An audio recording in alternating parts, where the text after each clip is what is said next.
walang sawa na pagbibigay po ng aral sa atin. Alam ko po ay busy po si Ustads. At kamusta po kayo, Ustads? Alhamdulillah. Alhamdulillah ala kulli hal. Tayo ay lubusang tunay na nagpapasalamat sa Allah sa lahat ng mga biyaya at lakas at oras na ipinagkaloob niya sa atin. At hinihiling natin na lahat ng ito ay maging kalugod-lugod sa Kanya. Allahumma amin. MashaAllah. Allahumma amin.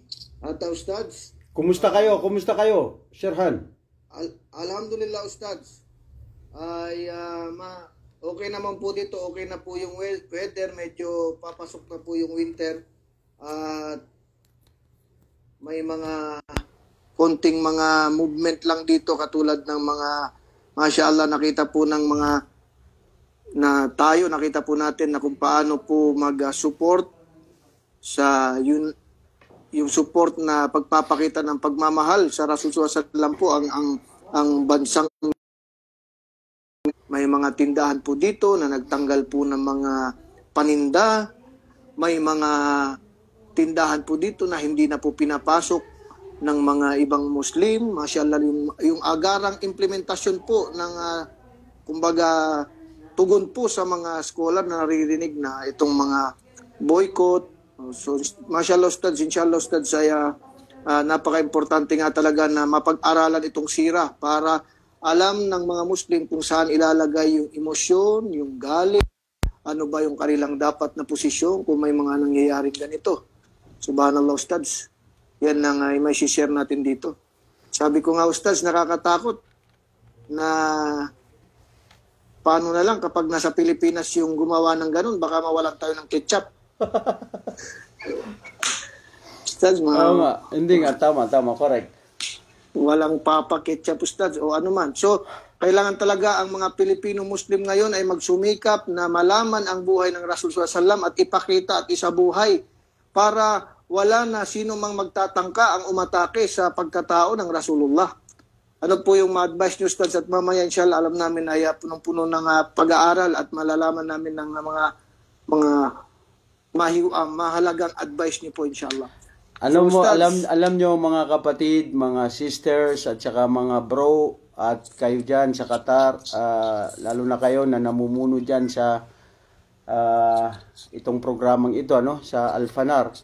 Alam mo, Sheran, parang naisa sa halintulad ito sa katulad yung apoy. Alam mo yung apoy, paghayaan mo yan, kusang liliit yan eh. Pero pag yan ay ginalaw mo, dinagdagan mo, lalo siyang lumalabo at lalong umiinit.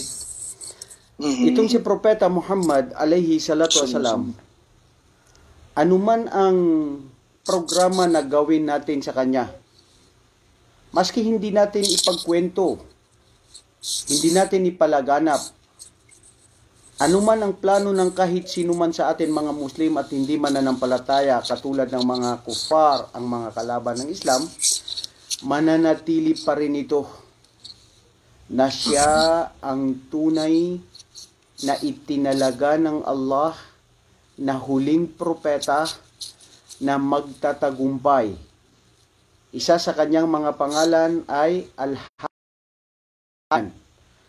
Ang ibig sabihin ng Al-Hashir ay siya yung susundan ng yapak ng karamihan.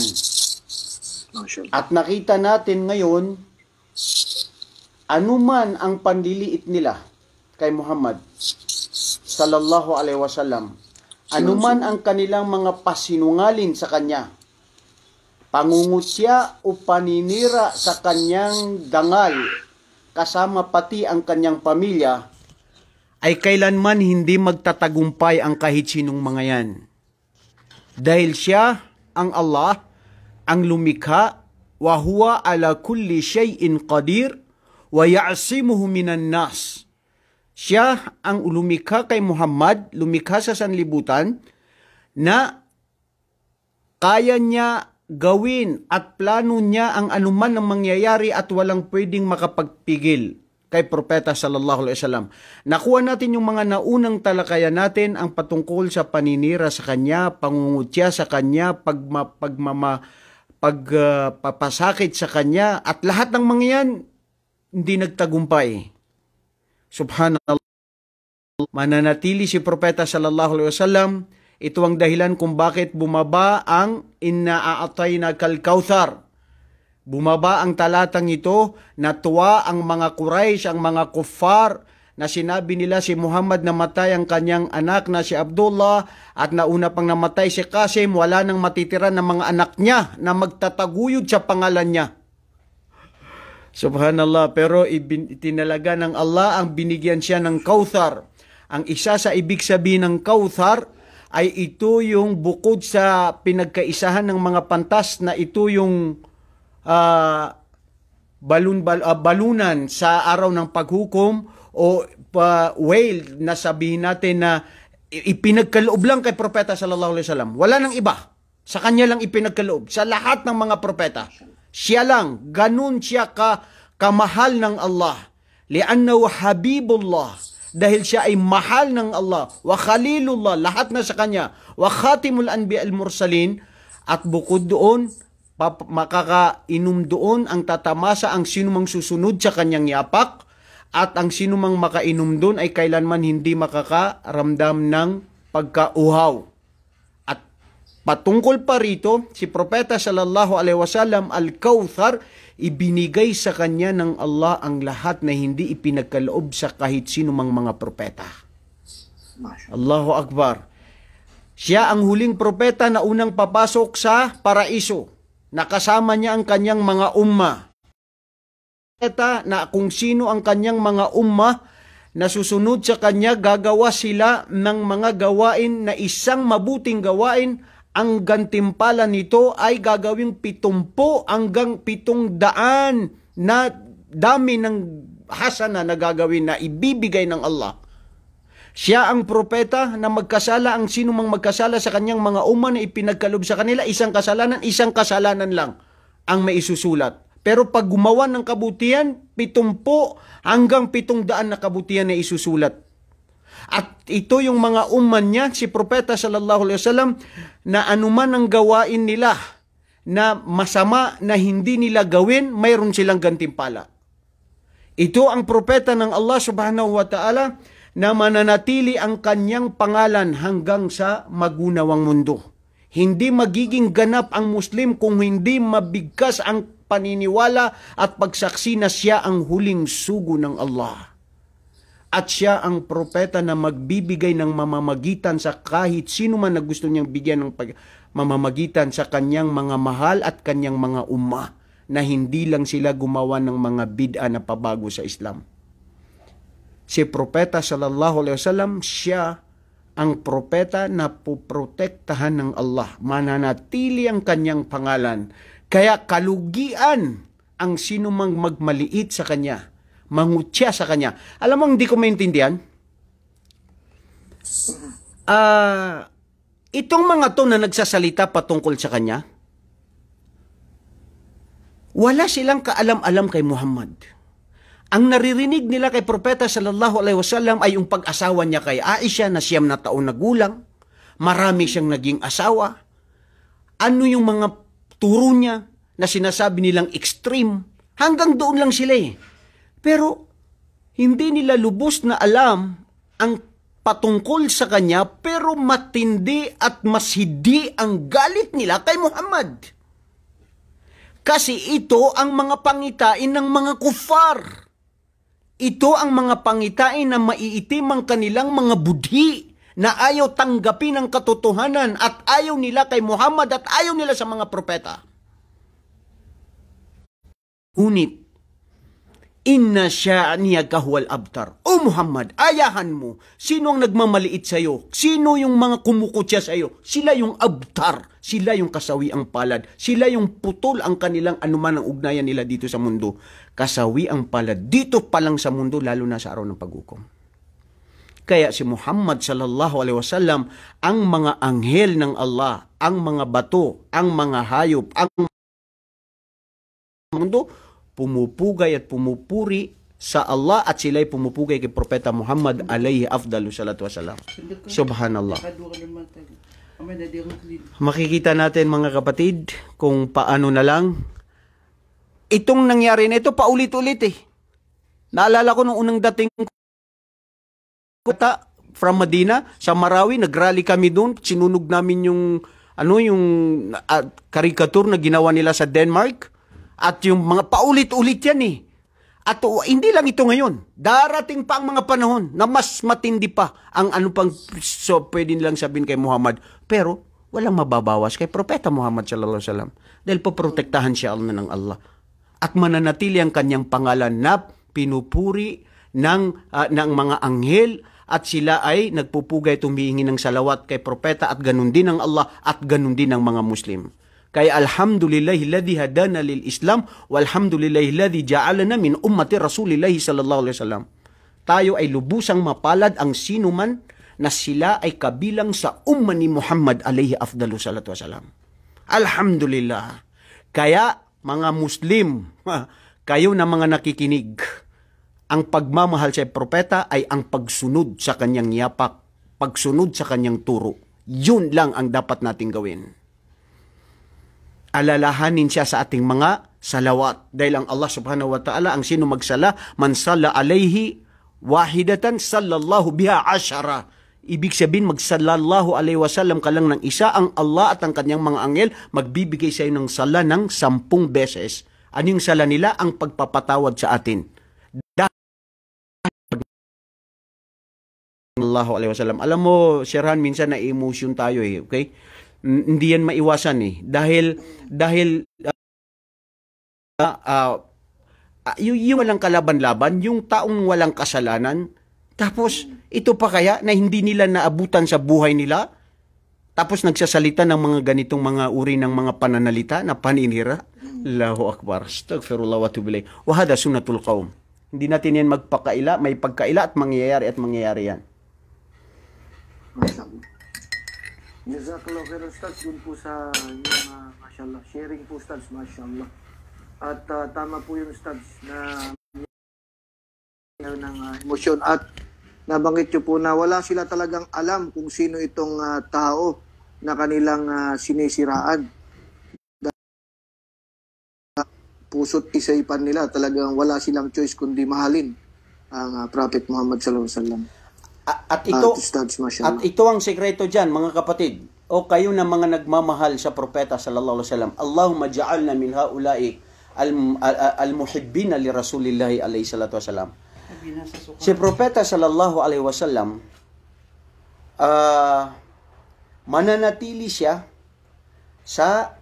ay pagiging propeta sa kanya, anumang panliliit, anumang paninira sa kanya, pero nasasaktan tayo, hindi natin alam na ito pala sa balang araw at sa mga madarating na panahon ay ito ay ang kalalabasan nito ay mabuti. Hindi natin alam. Propesya at mangyayari yan na nangyari na sa mga naalala yung Qisatul Ifk, yung paninirang puri kay Aisha radhiyallahu anha, aya patungkol sa kanya na sinabihan patungkol kay Aisha na walladhina ja'u bil ifk usbatun minkum la tahsubuhu sharran lakum huwa khairul lakum. Ang dumating sa inyo ng patungkol sa paninirang puri kay Aisha o Muhammad sa iyong asawa ay ito ay mula lang sa inyo, sa inyong mga tao, dun sa mga malapit sa iyo. At huwag niyo tanggapin na sabihin niyo na ito ay masama sa amin. Dahil katotohanan ito'y mabuti sa inyo. Ito, si Propeta sallallahu alaihi wasallam, lalo pa siyang sumisikat sa buong mundo. Ang mga taong mangmang, ang mga taong rebuildi sa Islam at ayaw nila pakinggan si Propeta sallallahu alaihi wasallam, sa pamamagitan nito nagkakaroon sila curiosity para pag-aralan ng kanyang buhay. At sa pamamagitan nito, nagkakaroon sila ng kaalaman na pursigi na pag-aralan si Propeta sallallahu alaihi wasallam ay sa pamamagitan noon ay pwede silang bigyan ng Allah ng gabay. Inna Allah yahdi may yasha wa yudhillu may yasha. Karamihan kaya sa mga sahaba. Ito, tutunghayan natin mamaya. Patungkol kay Umar ibn al-Khattab na gusto niyang paslangin si Propeta sallallahu alaihi wasallam. Ano ang bandang huli? ka-defender ng Islam at pangalawa sa khalifa na nagmamahal ng lubusan kay Propeta sallallahu alaihi wasallam. Lahat tayo positive. Kung anong nangyayari, wag natin isipin negative yan. Inshallah mabuti yan sa atin. Dahil Allah, kontrol niya ang mundo. Kontrol niya ang Islam. Yuriduna liyutfi'u nurallah wallahu mutimmu nurihi walau karihal kafirun. Gusto man nila puksain, mawala ang ilaw ng Islam, ang Allah pananatilihin niya ang Islam maski hindi gusto ng mga kuffar. Allahu Akbar. Lidhalik daiman naqul Allahu Akbar. Allahu Akbar. Alhamdulillah, mashallah. Jazakallahu khairan, Sheikh. At mashallah, Ustads. Yung pa lang po, yung mga sharing nyo ay talagang punong-puno na ng kaalaman at aral po, Ustads. At mashallah, kami po ay nagpapasalamat talaga sa iyong Ustads na subhanallah, kahit alam namin busy ka, Ustads, at binibigyan mo talaga kami ng panahon at oras para maipagpatuloy ang ating online Islamic studies. Mashallah. At kung kayo po, Ustads, ay handa na, maaari na po tayong formal na mag-proceed sa ating topic na sira ng Rasul sallallahu alaihi wasallam. Bismillah. Alam mo, bro, kapatid na Sherhan, Yes, kanina, sabi ko, ano kaya kung magkaroon tayo ng break na isang araw hindi tayo papasok? Si Satan dumarating din sa akin eh. Tumigil ka na muna, huwag ka na magsalita. Araw-araw nandito ako sa Facebook. Nagsasawa na ang lahat ng mga tao na nakikita yung mukha mo. Naririnig nila ang boses mo. Sa halip, sa kabilang dako, naisip ko, baka mamaya matulog ako, bukas mamatay na ako. Hindi ko na alam. Bakit ko ipagkakait ang oras na mayroon tayong lakas, mayroon tayong oras para gamitin sa kabutihan? Alam mo bro, kanina sa opisina may tumawag sa akin. Kapangalan mo, ang pangalan niya Sherwin, taga Cebu, Bisaya. Tumawag sa akin, sabi niya, Ustad Amrullah, tawagan mo ako. Gusto ko pumasok ngayon sa Islam. Sabi ko, bro, bakit ka papasok sa Islam? Sabi niya, Ustad, nakikita ko sa mga video nyo, sa turo ng Islam, itong kay Muhammad, ito ang totoong reliyon. Ito ang hinahanap ko. Bro, isang tao lang. Kayo na nanonood, aral na nagpupursige na nandiyan. Simula noon, hanggang ngayon, itong mga nanonood dito sa page natin, sa page ninyo, maski isang tao lang na magkaroon siya ng kagandahan ng pakikinig sa maski lahat kumontra, importante ginawa mo, kapatid na Sherhan. Ginawa dapat niyang ialay para sa serbisyo ng Islam, para sa Allah. Samantalahin ng oras dito sa mundo na ito pagsisisi sa kabilang buhay kung ang oras natin ay sa pagsunod sa Satanas o dahil din sa pagiging pabaya natin. Kaya pinipilit ko yan, bro. Gagawin ko yan para sa Allah. Maski anong mangyari, ya Allah, ipabilang mo. Kaya nga sabi ng Abud Rabbaka hatta ya'tiya kaliqin. Sambahin mo, o Muhammad, ang iyong Panginoon hanggang hindi dumating ang kamatayan. Tinanong ang isa sa mga pantas, yung mga ulama yung sa apat na imam, kailan ang pahinga? Ba't hindi kayo magpapahinga? Walang pahinga dito sa mundo. Ang Muslim, ang pahinga niya pag namatay siya na tinanggap ng Allah sa paraiso. Dito sa mundo, amal, darul amal. Ito paggawa. Dito ang work. Ang kuha ng gantimpala sa araw ng paghukom. Ang pagpapahinga din ng Muslim ay salita. Turo ni Propeta sallallahu alaihi wasallam, pag ang Muslim, ang puso niya walang laman sa pakikinig sa mga salita ng Allah, salita ni Propeta sallallahu alaihi wasallam, wallahi ang puso na ito, alam mo nangyayari bro, katulad ng sa Maranao na yung tawag dun sa Tangisan. Tapos mundo na lang ang nandito. Ang Muslim, dito niya natatagpuan ng raha. Dito niya natatagpuan ng al-hub lillahi subhanahu wa ta'ala. Alhamdulillah, alhamdulillah. Kaya mga kapatid, manatili kayo na manood, makinig sa mga aral ng Islam sa ating mga kapatiran. Matanda, subhanallah, nakikita natin ang masisigasig na mga kapatiran natin. Magamit nila sa diskusyon, ginagamit nila yung iba sa drama, yung iba ginagamit nila sa nagagalit, ang paraan ng pagtuturo. Mga kapatid, samantalahin natin, pakinggan sila sa pamamagitan nito ng kanilang mga salita. Subhanallah, maaring ito ay magpabago sa buhay natin na maging malapitin tayo sa Allah at sa pagtuklas natin sa relihiyon ng Islam. Allahumma amin. MashaAllah, Ustads. MashaAllah. Alhamdulillah, Ustads. At napakaswerte po talaga ng mga Muslim kung malalaman lang nila at iniisip nila na kung mabibili lang ng at kung alam lang ng tao ang pagiging Muslim at kahalagahan nito, ay uubusin nila ang lahat ng kanilang ari-arian pang makuha ito sa atin.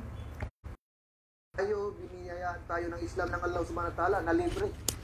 Itong mga blessings na meron tayo, yung ating mata, yung ating pakikinig, yung ating mga paghinga, wala tayong binabayaran.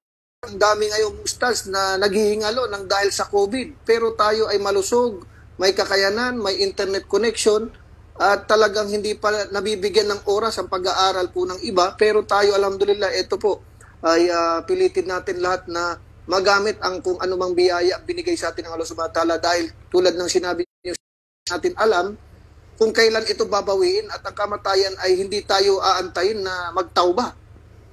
Hindi tayo, ang kamatayan darating na hindi ina-announce, di ba Ustads? Correct. Subhanallah. Allahu Akbar. Araw-araw na lang nakikita natin, naririnig natin na matay si ganito, kakilala natin, kamag-anak natin. Ano kaya kung isang araw makita mo yung pangalan mo nandyan na sinabi nila na ito rin, na ikaw ay namayapa na? Ya Allah, Allahu Akbar. Kanina Ustads, nung nag-share ko lang ito sa atin na pumasok ako sa toilet ng McDo. Tapos pagkatapos kong naghilamos, tinignan ko yung sarili ko sa salamin. Para bang nagising ako na nakita ko na sabi ko, subhanallah, matanda na pala ako. Matanda na pala ako. At tinatanong ko sa sarili ko, ano na kaya ang nagawa ko na tumayo sa harap ng Allah at meron kabutihan sa sarili ko, sa pamilya ko, sa community ng Islam. Nahiya ako, Ustad. Subhanallah. Nakakahiya kay Allah. Pagayo lamang. Walang attorney. Subhanallah. Nakakakilabot yung dapat talaga ay tignan kung hanggang yung ating kaya na pilitin natin na gamitin na pagsilbi kay Allah. Subhanallah. Nakakatakot, Ustads. Wallahi, alam mo, totoo yan kapatid na Sherhan, ano? Dapat kasi araw-araw, bawat segundo, minuto, kapulutan natin ng aral. Bagay na nakikita mo na baliwala sa labas, isipin mo yun. Magbigay ka ng pagninilay-nilay sa sarili mo. Itong taong ito, mayaman, marangya, lahat nandyan. Pero sayang kung siya ay hindi niya iginugol ang yaman, ang oras niya para sa Allah. Kasi iiwan din niya yung yaman niya, di ba? Ang kanyang kapangyarihan. Lahat ng bagay na anong na mayroon siya, biyaya na ibinigay ng Allah, lilisanin ito. Ang araw, yung sinabi mo na hindi sila aantayin. Kasi pag dumating na talaga yung oras na. Pag may nakita ka naman mga nagwawalis lang dyan, yung mga janitor, yung mga, halimbawa, yung mga Bangladesh na yan, sarili mo. Ya Allah, alhamdulillah, inangat mo ang aking sitwasyon na hindi ako nagwawalis dyan sa mainit na araw. Kung ikaw hindi ka kontento sa sarili mo, bakit hindi mo tignan yun? Na minsan nga mas masayang buhay ng mga yun eh. Wala silang problema, wala silang iniisip, basta makakain lang, makainom lang ng kape na native, siya masaya na siya. Makapagpadala lang ng 300 real sa pamilya niya, masaya siya. Tulog na mahimbing. Ano ngayon kung milyones ka? Ano ngayon kung nandito sa iyo ang lahat ng kapangyarihan pero hindi ka makatulog dahil sa tindi ng problema na pinagdadaanan mo? Alam mo, idagdag ko ito, may connection yan dyan. Kasi ito, dawa ito mga kapatid. May connection ito dito sa ating mga topic ngayon. Ano? Yung buhay natin, sa time ni Nuh, alayhi salatu wasalam, may nadatnan siya o mayroon siyang nadaanan na isang babae na sobrang pagluluksa na pag-iyak niya. Nung umiiyak at hindi mapigil, napatanong si Propeta Noah alayhi salatu wasalam. O sabi niya, o babae, ano ang iyong iniiyak sa matinding malubhang iyong pinagdadaanan ngayon? Sabi niya, namatay ang aking anak. Sabi ni Propeta Noah, anak mo, ilang taon ang anak mo? Sabi niya, nanatili ang aking anak na sanggol pa siya o maliit pa siya pero namatay na siya. Ang naging edad niya ay 300 taon. 300 years. 300 years. Sabi ni Noah, alayhi salatu wasalam, kung 300 years ang edad ng anak mo, batid mo ba ano ang gagawin mo sa mga huling panahon na kung ikaw ay magkakaroon at may mga tao na sila ay magkakaroon ng between 60 to 70 years. At ang batid yun ni Propeta Noah na yun yung mga umma ni Muhammad. Nagtaka ang babae. Ha? Hal hunaka a'mar fi akhir zaman hakada bayna 60 wa 70? Mayroon bang edad na ganyan 60, 70 years old ang panananatili nila? Sabi ni Noah, mayroon. At ano ang gagawin mo? Sabi ng kung ganun, sabi niya, kung ganyan ang edad, mayroon pa bang tao na gagawa ng kasalanan kung ang edad niya na pananatili niya dito sa mundo ay 60 to 70 years? Nagagawa pa ng kasalanan. Sabi ni Noah, bakit kung ikaw ay dumating yan sa mga ganyang edad, anong gagawin mo? Sabi niya, wallahi, kung ang magiging edad ko 60 to 70 years lang ang pananatili ko dito sa mundo, kakain ko na sana wala akong maliban sa ito ay lahat pagsamba at pagpuri sa Allah, manatili sa masjid, paggawa lahat ng kabutihan.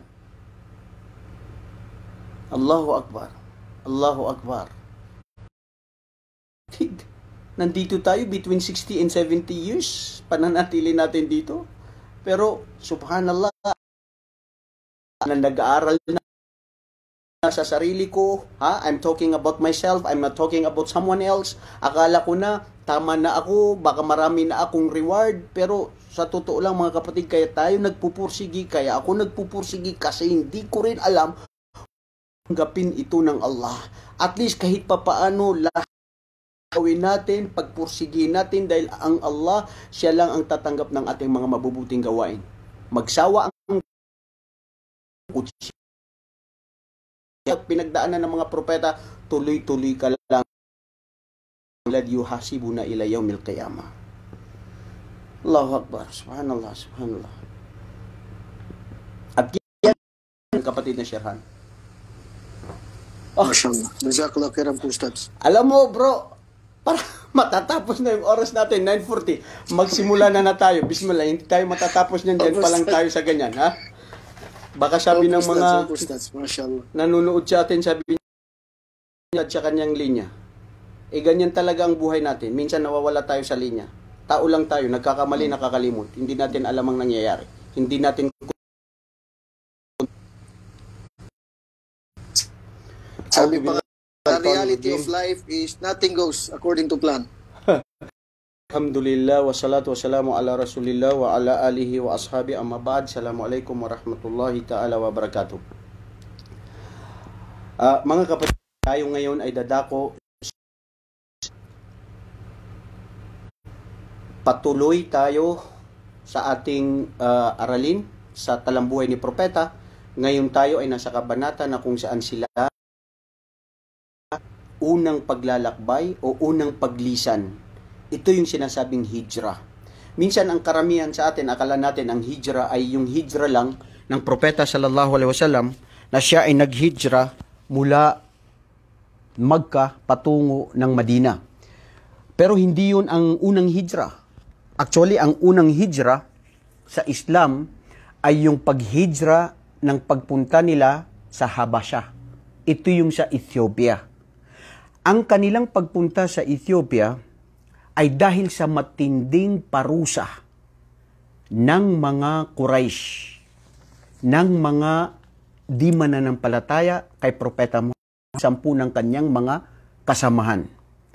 Minsan, si Abdullah bin Mas'ud, radhiyallahu anhu, nagbabasa siya ng Quran. Dahil ang mga Muslim, nagbabasa sila ng mga Quran na pasekreto. At isa ito si Abdullah bin Mas'ud sa kanyang pagbabasa ng Quran na amamal Quraysh.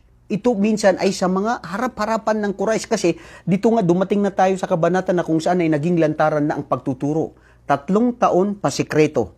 Itong sumunod ng mga taon na 4 na taon, ito ay naging lantaran na. Dahil nga sa pag-uutos ng Allah sa pagbibigay niya ng pahintulot kay Propeta Muhammad, wa anzir ashiratakal aqrabin. At babalaan mo ang iyong mga malalapit sa buhay. Fasda bima tu'mar wa aridanil musyrikin. Ipahayag mo, gawin mo kung ano ang ipinahayag sa iyo ng iyong Panginoon. At kalabanin ang mga musyrikin sa taliwas ang kanilang paniniwala na pagsamba sa mga rebulto. Ipahayag ang iyong Panginoon. So dito na nagkaroon si Propeta Muhammad, 10 ng kanyang mga kasamahan, na sila ay magturo ng lantaran. Pero sa halip, lalo pang tumindi ang pahirap sa kanila. Kaya dumaan na minsan ng Surah Ar-Rahman. At subhanallah, ganun ang mga ayaw na, latas mauna li hadal Quran. Huwag niyo pakinggan iyang Quran na yan na binabasa nila. Maari kayo ay malinlang. Maari kayo ay hindi mag-iba ng anumang buhay sa inyo dahil sa panlilinlang ni Muhammad at ang mga taong yan. Subhanallah mga kapatid, hindi na pabago ito. Itong mga nakikita natin ngayon sa ayaw nila sa Islam, ayaw nila sa mga Muslimin, kaliw-ali. Ang Allah subhanahu wa ta'ala lang siya magtataguyod sa kanyang reliyon. Ang iyo bilang isang Muslim, isagawa, isakilos ang pagiging Muslim. Na maging mapayapa at ituro na ito ay matiwasay at ikaw ay maging isang huwaran sa mga sangkatauhan. Huwag mo ipakitang Islam na ito ay extreme. Huwag mo ipakitang Islam na ito ay may haras. No. Our only message and our only task is only to convey the message and to put into action what the Prophet Muhammad sallallahu alaihi wasallam had taught to us. Nothing else. Ang magpapagbigay ng liwanag sa Islam, ang magpapatuloy sa Islam, ang magpoprotekta sa Islam, ang gagabayan ng Allah ay sino yung gugustuhin niya.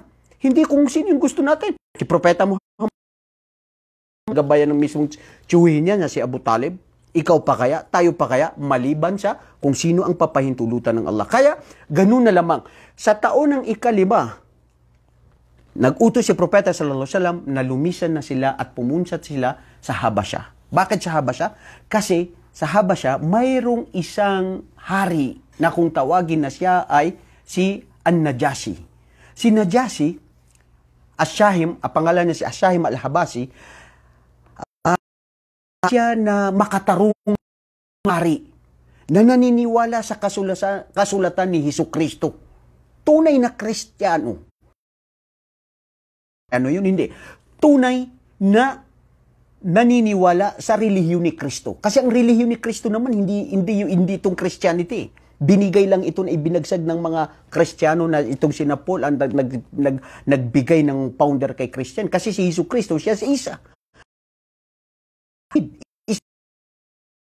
Aramaic nga lang ang kanilang mga salita, pero Hebrew, pero tuloy pa rin ang kanilang paniniwala na tauhid. Ngayon, si Najashi, pinag-utusan ni Propeta, awalu hijrah, ay ang paglisan ng 12 mga kalalakihan at 4 na mga kababaihan. Sino ito? Sa pangunguna ni Uthman ibn Affan. Si Uthman ibn Affan, siya yung pangatlo sa khalifa na matalik din na kaibigan ni Propeta sallallahu alaihi wasallam at naging asawa din niya si Ruqayya na anak ni Propeta sallallahu alaihi wasallam. 12 mga kalalakihan at 4 ng mga kababaihan ay pumunta sila sa Al-Habasha, sa Ethiopia, sa buwan ng Rajab sa ikalima ng pagiging propeta ni Propeta Muhammad sallallahu alaihi wasallam doon sa Makkah. Iyon ang unang hijra nila. Noong napunta sila doon, at sila naman ay mainit na tinanggap ng taong ito na hari na si Najashi.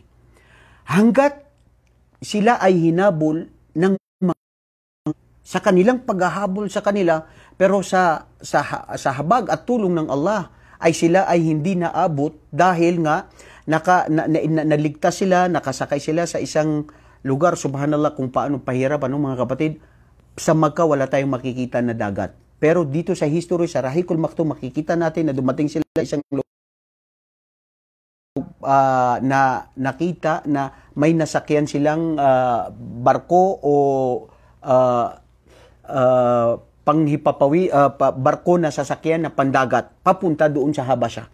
Noong napunta sila doon, mga kapatid, patuloy pa rin na si Propeta sallallahu alaihi wasallam ay nagturo sa mga Quraysh hanggat isang si Propeta sallallahu alaihi wasallam ay nagbabasa siya ng Quran. At minsan, ang mga kufar na ito, pinapakinggan nila. Yung iba, ayaw talaga nila pakinggan ng Quran. Pero namamangha sila kasi naiintindihan nila eh. Lianna hadal Quran unjila bilugatim. Ito ay salita ng Arabic na naiintindihan nila. Kaya minsan, ang ginagawa ng mga yun, pag si Propeta sallallahu alaihi wasallam, pag sa gabi, binabasa niya ang Quran, minsan, ang mga iba sa kanila pumupunta doon, sina Abu Jahl, Abu Lahab, pumupunta sila doon sa pakinggan lang yun. Pagkatapos, kung ang isang sa pagpapaliwanag ng mga ibang nagkukwento ng mga historian sa Islam ay nagugustuhan lang nila, pero ayaw nila tanggapin dahil sa kibar. Alam niyo yung kibar, wal batarul ak, yung hindi pagtanggap ng katotohanan. Dahil baka lumiit ang ego niya, dahil ayaw nila sumunod sa pamangkin lamang yan. Anak yan ng isang ulila. At ba tayo susunod at aalis na tayo sa mga paniniwala ng ating mga ninuno na kinagisnan natin na marangi ang mga buhay. So hanggat pinag-usapan nila na wala nang dumating ng isang pagkakataon na si Propeta sallallahu alaihi wasallam ay binasa niya ang aya na sa kanyang pagbabasa, ang mga taong ito ay ayaw nila pakinggan at minumura si Propeta sallallahu alaihi wasallam, pinagsasabihan ng iba't ibang uri ng mga salita na pagmumura, pangiinsulto, at nakuha pa natin nung nakaraang linggo na kung siya ay nakasujud ng lamang loob ng mga kamelyo, at ganun pa rin ang tindi ng pagtitimpi ni Propeta sallallahu alaihi wasallam, na maiyak-iyak nga lang si Fatima, at lahat nakikita nila, nakita din natin yung pamilya ni Yasir na si Ammar at saka si Sumayya na unang babae na siya ay naging shahid sa Islam, at ganun yung pagpapahirap sa kanila, si Bilal ibn Rabah at halos lahat ng karamihan sa kanila. Isang Propeta sallallahu alaihi wasallam, dahil sa pangungutya nila, nagbasa siya ng sura na An-Najm. Kapatid, napakaano to sa mga Arabo. Hindi sila naniniwala. Pero ganun pa lang, naiintindihan na nila at parang sila ay nabibighan sa Quran. Kasi tignan nyo, si Propeta, bumabasa siya na kung ano yung ipinag niya ng Allah, na para rin ito ay maakit. O may kasabihan nga na, likulli makanin maqal. Ang lahat ng lugar ay may dapat kang sasabihin. Di ba? So ito yung naisip pahintulutan ng Allah na maaari din ang mga taong ito ay sila ay matao o magising ng katotohanan. Sabi ng Allah sa Quran, A'udhu billahi minasyaitonir rajim, bismillahirrahmanirrahim, wan najmi idha hawa tibukum wa ma yantiqu anil hawa innahu wahyu yuha ila akhir hadhihi surah, ila akhir na munasib doon sa mga pinagagawa ng mga grupo liit at panlilinlang at pagpapahirap kay Propeta sallallahu alaihi wasallam. Ano ibig sabihin? Mumpa ang Allah ang bituin kapag ito ay naglalaho sa gabi. Alam ng mga Arabo nito na may Diyos, may Allah, pero ayaw nila sumamba. Yun ang problema dahil sa kibr. Ayaw nila umalis doon sa anong yung kinagisnan na pinapaniwalaan. Hahibog ko mo magawa. Sabi ng Allah, itong si Propeta Muhammad na minamaliit ninyo, pinaparusahan ninyo. Ano ba siya sa inyo? Siya ay hindi naligaw. Huwag niyo isipin na siya ay ligaw. Siya ay mangmang. Siya ay salamangkero. Siya ay sinungaling. Siya ay impostor. Makinig kayo mga mabutik, mga hindi siya nagkamali kailanman. Si Propeta Muhammad, ano ba ang pinarating niya sa inyo? Wama yantiqu anil hawa. At siya ay hindi nagsasalita mula sa kanyang sarili. Maliban na lamang sa kung ano ang kapahintulutan at gusto ng Allah. Si Propeta sallallahu alaihi wasallam, hindi siya nagsasalita bro, maliban sa kung anong gusto ng ipahintulot ng Allah. Kaya ang salita ni Propeta Muhammad ay mula ito sa Allah. Wa ma yantiqu anil hawa in huwa illa wahyu yuha, at maliban na lamang sa ito ay kapahayagan na ipinahayag mula sa kanya ng kanyang Panginoon.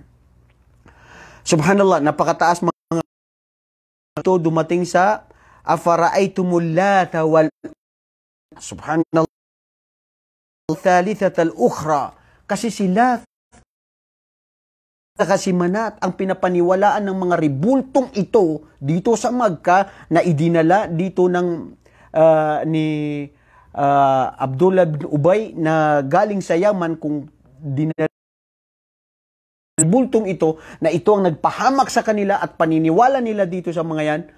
Ano ang sinabi ng Allah sa kanya? Sila Manat na ikatlo bilang isa pa sa kanila. Ano ang mga ito?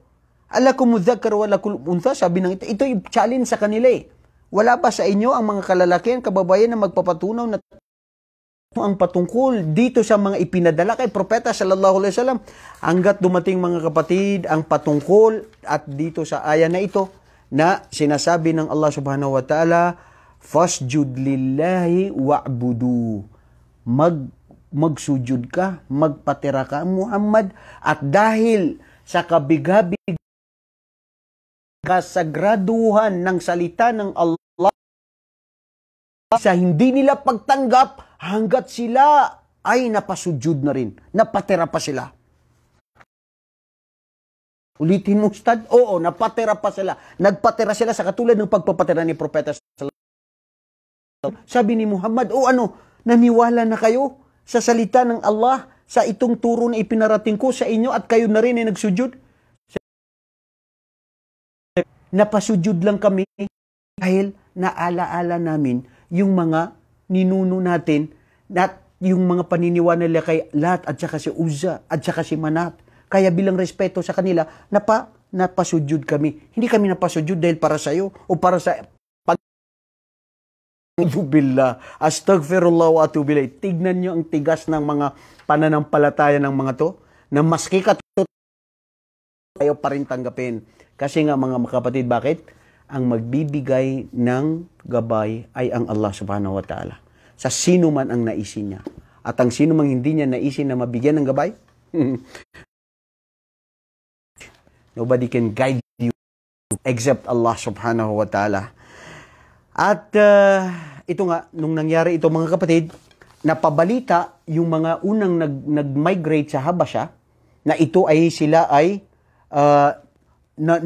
napabalita na nag-Muslim ang karamihan na sa Magka dahil ito nga yung napasujud sila. At nung nabalita yun, ay nagbalik sila sa Magka. Yung 12 na mga kalalakihan sa pamumuno,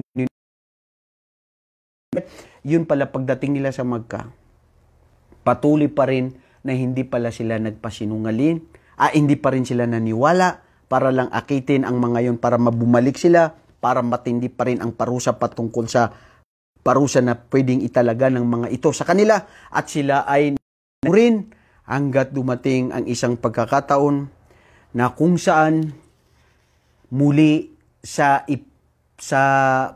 pangalawang sa taon na pa rin yun nangyari ang pangalawang paghijra nila. Ano yung pangalawang paghijra? Ibig sabihin, unang hijra yun, ang pagliban, pagpunta nila sa Habasha. Ang pangalawa ay nangyari noong ito ay matindi na ang pahirap sa kanila. Allahu Akbar. At napapalitaan ng mga ito na nakapunta na doon na mayroong isang hari doon na makatarungan, matutuo at nagmamahal ng katotohanan. Kaya dumating ang pagkakataon na al-hijratu ath-thaniya fi Habasha. Sa pamumuno rin, nakasama nila dito si Ja'far ibn Abi Talib. Si Ja'far na anak ni Abu Talib. At siya yung kanilang ambasador pagsalita doon kay Najasi. Kaya nung napag-alaman ito, ilan ang dami nila. Mas matindi itong pangyayari kasi dumami sila na sila ay pumunta. Ayon sa Rahikul Maktum, sa ibang mga kitab sira, sila ay 83 na mga kalalakihan at 18 na mga kababaihan. 19. Ngayon, noong sila ay pumunta, naging matindi na mga kapatid ang pangyayari. Lubhang pahirap sa kanila. Kaya ang Quraysh ay nagtipon at nagkaisa na magpadala ng 2 mensahero papunta doon sa Habasha para sabihin sa haring ito na ipabalik ang mga ito. Dahil ang mga ito ay mga mapanlinlang. At sila ay dapat ipabalik. At pinili nila sa mga taong ito si Amr ibn As. Kasama ni Amr ibn As si Abdullah na kung saan ay silang dalawa na kilala na mga matatalino na may dunong. Pero hindi pa sila Muslim. Kasi sa kahulian, itong mga ito na napapabilang sa mga Quraysh na hindi naniniwala, si Amr ibn As at siya kasi Abdullah ibn Rabi'a, huli nag-Muslim din sila dahil sa pagbigay ng gabay ng Allah sa kanila. Ating sila doon sa Habasha, una ay pinuntahan nila ang hari na si Najasi. Nagdagbigay sila ng mga regalo. Nagbigay sila ng mga pila, ginto, anuman yung mga at siyempre, napupunta ka sa isang lugar bilang ihandog mo sa isang hari. At nung ito ay tanggapin ng hari, at sabi niya, ba't kayo na parito? Sabi niya, O hari, napunta kami rito dahil napagbatid namin para puntahan dito at ipabalita sa iyo ang mga tao aming tribo na napadayo sa iyo na sila ay tumalikod sa paniniwala na nakagisnan namin sa aming mga ninuno at pumunta sa iyo na hindi naman sila naniniwala mo. At ganun din, sila ay nagpasinungalin, nagpahiya sa aming mga ninuno, sa kultura, tradisyon, ng pasama at naging suwail sa ating may dudulot dito sa inyo maliban sa lamang na kung kayo ay makatotohanan ay ipabalik sila sa amin. Dahil magdudulot ito ng kasamaan sa inyo. At ganun din ang kanyang mga kawal ni Habasha, ni Najasi. Dapat lang ipabalik yung mga yan. Dahil yan ay walang kabutihan na may dudulot sa atin. Mga traidor pala yan, mga taksil pala yan, mga sinungaling yan. Umalis sila doon dahil hindi pinagtabuyan sila, masasamang mga ugali nila, hindi mabuti. Si Najasi, sa kanyang pagiging makatwiran, sabi niya, sandali lang. Tumahimik kayong dalawa na galing doon. Bago ko sadyang tunay na pakinggan kung totoo ang sinasabi ninyo, at kayo rin na aking mga kawal na parang kumakampi din sa kanila, sandali. Pakinggan mo muna natin ano ang masasabi ng mga taong ito na dumayo sa atin. Dahil kayo lang naririnig ko. Hindi ko naririnig kung ano yung motibo nila para sila ay mapunta rito. At yun nga, tawag. At yun, tinawag nila itong si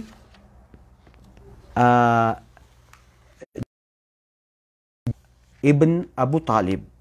Si Ja'far, subhanallah, mayroon siyang dunong, tapang, at mayroon siyang takot na magsalita sa harap-harap ng Quraysh na ito, sa harap-harap ni Najasi. At sinabi sa kanya, totoo ba na kayo ay napabilang dito sa amin? At ano naman ang masasabi niyo sa mga sinasabi ng mga ito? Ano ba ang sa inyo? Ano ang dahilan kung bakit kayo narito? Sabi nila, o kagalang-galang na hari, ito ang aming pananampalataya ay dahil kami ay naniniwala sa tunay na kaisahan ng Diyos, na may dumating na propeta mula mismo sa amin na nagtuturo ng kaisahan ng Diyos, paggawa ng kabutihan. Dati-rati kami ay kumakain kami ng mga patay na hayop, sumasamba kami sa mga ribulto, nagpapatayan ng aming mga tribu, ang kamangmangan na kagawaan ng pagsugal, at lahat ng uri ng mga karumal-dumal at anumang mga ugali na hindi makatotohanan at hindi katanggap-tanggap dito sa kalupaan at sa paningin ng Diyos. Kaya kami ay lumisan at napunta rito dahil nabatid namin na kayo ay isang hari na makatotohanan, na sadyang pakikinggan ninyo kung ano yung makakabuti, at kung ano man ang paratang nila, katotohanan ay walang katotohanan. At dahil naniniwala kami sa Islam at naniniwala kami kay Propeta Muhammad alayhi salatu wasalam, yung mga anuman ng mga kamangmangan na kanilang ginagawa. Namangha si Najasi. Sabi niya, mabuti naman pala. Wala, sabi niya, mabuti ito. Itong dinulot nyo. Hanggang dumating ang 2 araw, bago maalis itong 2 ito, matatalino kasi itong si Amr bin As. At pumunta uli kay Najasi. At sinabi niya, o kagalang-galang na hari, hindi mo ba alam na ang mga yan ay kanilang nagsalita sila ng buhay kay Hesukristo sa inyong Panginoon? Kasi si Najasi ay isang Kristiyano na naniniwala.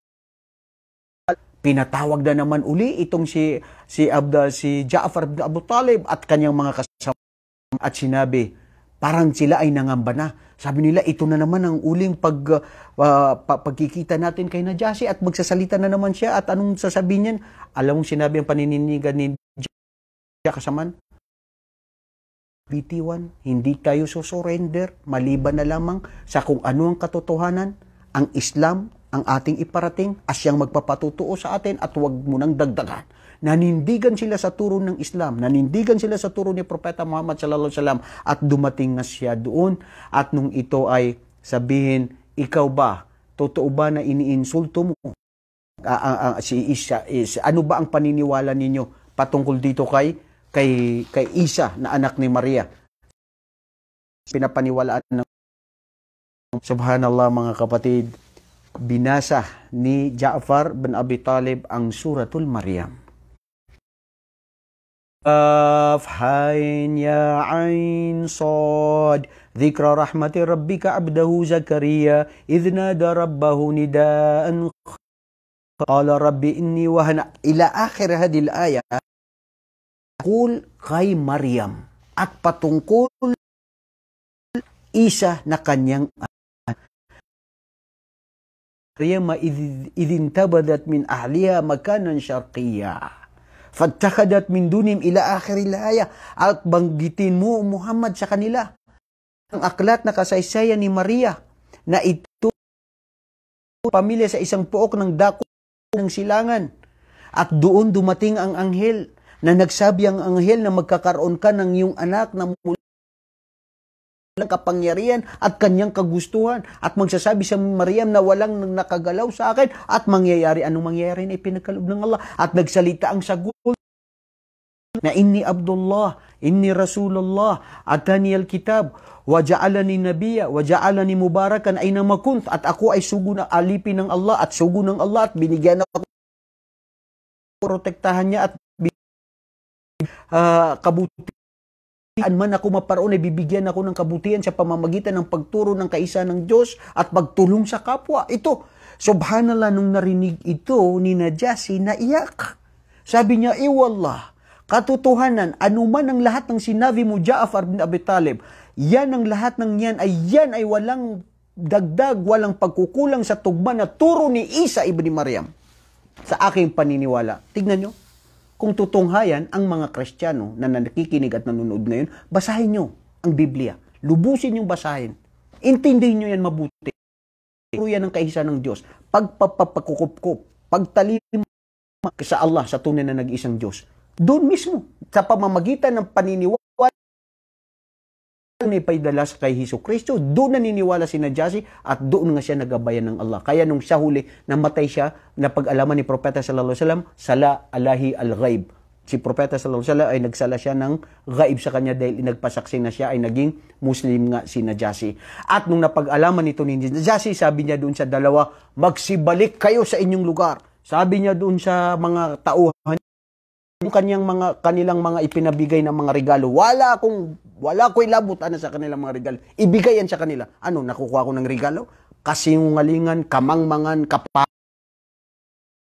niya, wallahi, sabi niya, kayo na mga Muslim na narito, manatili kayo rito hanggat sa gusto nyo at kayo ay poprotektahan ko sa anumang uri ng kaparusahan at kahirapan. At namaya pa sila ayon kay Abdullah bin Mas'ud na sabi nila 1 taon na namaya pa na maganda ang kanilang pamumuhay doon sa lugar ng Habasha, sa pamumuno ni Habasha, ni Najasi. At nung nakaraan, ang nangyari dito mga kapatid, nung sila ay napabalik, oras na para ito ay putulin natin.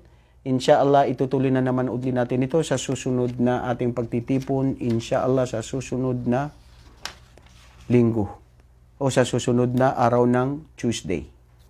Inshallah. Barakallahu fikum wa jazakumullahu khairan.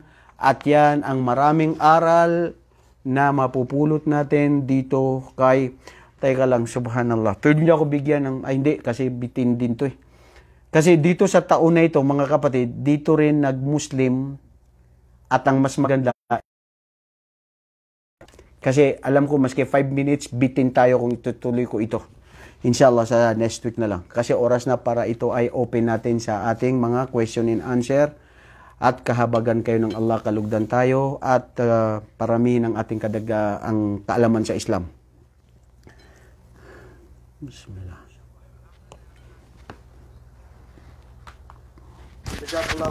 Barakallahu fiik. Mashallah, naway, dami naman natin napulot na aral ngayong pong gabi.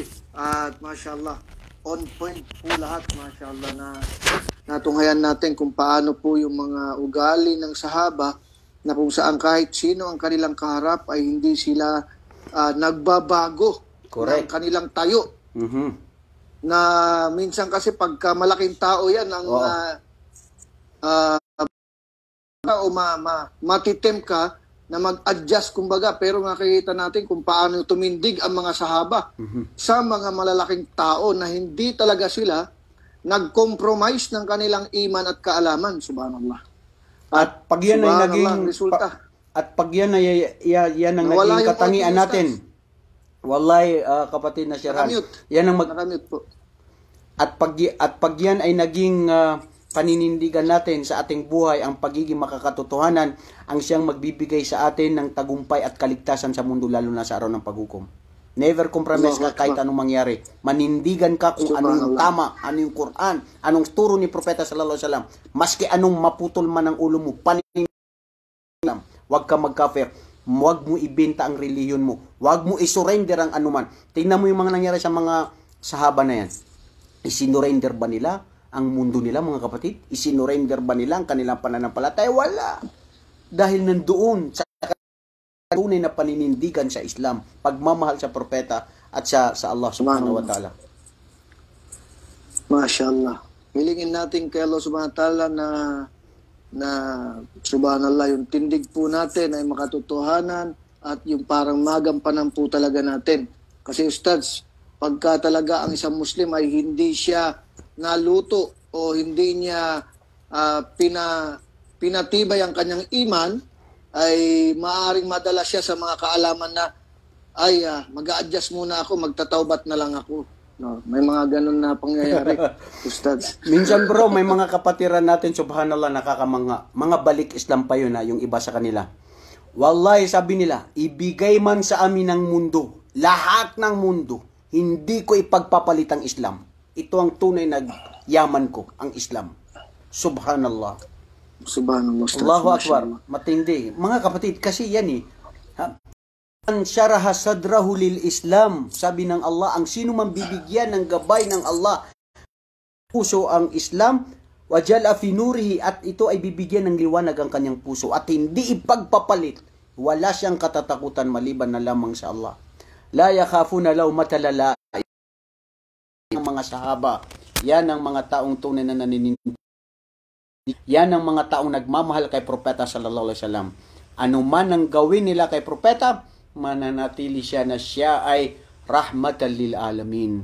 Siya ay biyaya ng Allah sa sangkatao. Subhanallah. Allahu Akbar.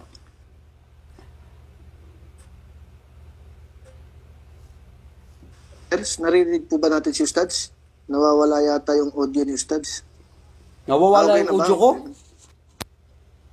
O, baka sa signal, Ustad. Signal ko po siguro o signal nyo po dyan. Pero to proceed, Ustad, sa ating question and answer, meron na pong pumasok na katanungan galing kay kapatid na Rodia Tumbaga, ang kanan. Paano naman yung mga tao na sinasabi na mahal nila ang Propeta Muhammad pero gumagawa naman sila ng mga bid'ah or pagsuway sa kautusan ng Propeta Muhammad sallallahu alaihi wasallam? Hukmuhum alallah. Ang paglilitis sa kanila ay sa Allah. Hinihiling natin na, ya Allah, gabayan sila at gabayan kami at panatilihin sa katotohanan. Kung yan ang mga taong yan, sana ay makapag-isip sila ng tunay na pagmamahal kay Propeta sallallahu alaihi wasallam ay ang sundin ang kanyang pag-uutos, ay ang paniwalaan ng anuman ang kanyang mga sinabi at itinuro, at ang ipagbawal ang kanumang kanyang mga ipinagbawal sa atin, at ang wag tayo sumamba kay Allah maliban na lamang sa sasambahin natin si Allah sa pamamagitan ng kanyang turo, sa kanyang yapak, sa kanyang sinabi. Dahil al-aslu fil ibada mamnu, haram. Ang original sa pagsamba ay haram, walang pagsamba. Magsamba ka lang kung paano sinamba ni Muhammad sallallahu alaihi wasallam ang kanyang Panginoong Allah subhanahu wa ta'ala. Dahil yun ang tunay na pagmamahal kay propeta. At yan ang nakuha na natin yung mga naunan pa. Di ba? Innal muhibba liman yuhibbu muti. Mamahal sa kanyang minamahal ay masunurin. Kung masunurin ka sa Allah at kay propeta Muhammad sallallahu alaihi wasallam, yan ang pagmamahal. Huwag ka magdagdag, huwag ka magmalap. Gusto mo ipakita na mas magaling tayo kaysa kay propeta sallallahu alaihi wasallam? Mayroon pa bang gagaling kay propeta sallallahu alaihi wasallam? Sige nga, sabihin ka. Siya ang itinalaga ng Allah. Kul in kuntum tuhibbuna Allah fattabi'uni yuhibbukumullah. Kung totoo na mahal nyo ang Allah, sabihin sa kanila, Muhammad, sundin nila ang yapak mo, ang iyong turo. Hanggang doon lang. Mashallah. Huwag kayo lumagpas sa reliyon, huwag kayo ng mga bid'ah. Kanina narinig ko dito sa imam, dito sa amin sa masjid. Subhanallah, napakaganda nung, gusto ko sana i-translate yun pero wala na akong oras dahil napagod din. Ang sinabi ng imam, nagkagano siya ng 5 minutes, sabi niya, alam nyo, itong mga nagsiselebrate ng mga birthday ni Propeta Muhammad alayhi salatu wasalam, Propeta, ipinag-utos ba ni Propeta? Ginawa ba ni Omar ibn al-Khattab, si Abu Bakar, si Uthman, si Ali, at yung mga Khulafa ar-Rashidin, at saka yung mga sahaba, at anuman ng mga nagtuturo? Ito, sasabihin nyo, hindi nila ginawa. Ibig sabihin, sila lahat ay mali, sila ay nagkulang, dahil sila ang tunay na mga tao nagdala ng katotohanan para sa Islam na para sundon. Ibig sabihin, wala ni isa sa kanila. Kayo magsisimula, mahal pamamagitan ng pagpapakain, pagpupulong at araw, wag lang dito sa araw na ipinanganak siya. Kasi ito ay pagsasakadlin tulad sa mga kufar sa kapanganakan ni Jesucristo na ipinanganak sa ganitong araw na ginagawa nila na pagsiselebrate. Tapos sasabihin nyo, bakit hindi nyo mahal ang propeta? Alaalalay ninyo sa pamamagitan ng pag-celebrate ng kanyang kapanganak. Astagfirullah. Killatul im. Mga may nagkulang pa sa dinala ni propeta. Ibig sabihin, meron ka mas maganda, marangal at mabuti kaysa sa pinadala ni propeta sallallahu alaihi wasallam. Kalas, intaha. Tapos na ang lahat. So, ang pagtid, tapos na ang pagsunod sa Kanya. Atiuni mas tataatum, sabi ng propeta, sundan nyo ako ayon sa makakaya nyo. At huwag nyo gawin ang anuman ang hindi ko sinabi at hindi ko ipinadala. At alamin natin ang history kung sino ang nagpabago dito sa pagbe-birthday na ito. Doon lang dumating ito sa mga ilang hindi rasyon na dito kay Maimun na dumating sa kanilang sa Fatimiyya, dumating yan dyan sa pag-celebrate dahil sa tashabulil kufar, sa paggagaya dito sa mga Kristiyano sa kanilang pagdiriwang kay Hesus Kristo na ipinanganak daw na December 25. Wallahi, kung December 25 na ipinanganak si Hesus Kristo, kasinungalingan, walang katotohanan yan. Tapos tayo, wag natin gawin yun, siyempre. Mashallah. Jazakallah khairan Ustad. Jazakallah khairan po doon sa nagtanong na kapatid. At mayroon siyang follow-up Ustad. Kasi last day, naiyak na lang ako sa pang-iinulod ng Nabi. So, kaya mashallah, subhanallah. Sa pang-iinsulto nila, mayroon siyang gantimpala. Insya-Allah, bibigyan siya ng Allah ng gantimpala dahil nasaktan siya. Dahil sa sakit na yun, insya-Allah, bibigyan siya ng gantimpala. At yung mga sinasabi nila na ito daw ay ginawa ng mga nauna, Allahu Rabbi, Allah nang bahala sa inyo. Anyway, lahat naman tayo magtutuo sa araw ng paghukom kung sino ang tunay na sa tamang landas. Kaya ang totoo lang mga kapatid, manaliksik, alamin natin kung ano ang tunay na turo ni Propeta sallallahu alaihi wasallam. Iniwan ko sa inyo ang dalawang bagay, hindi kayo maliligaw kailanman kung ito ay panghawakan nyo. Ang Quran at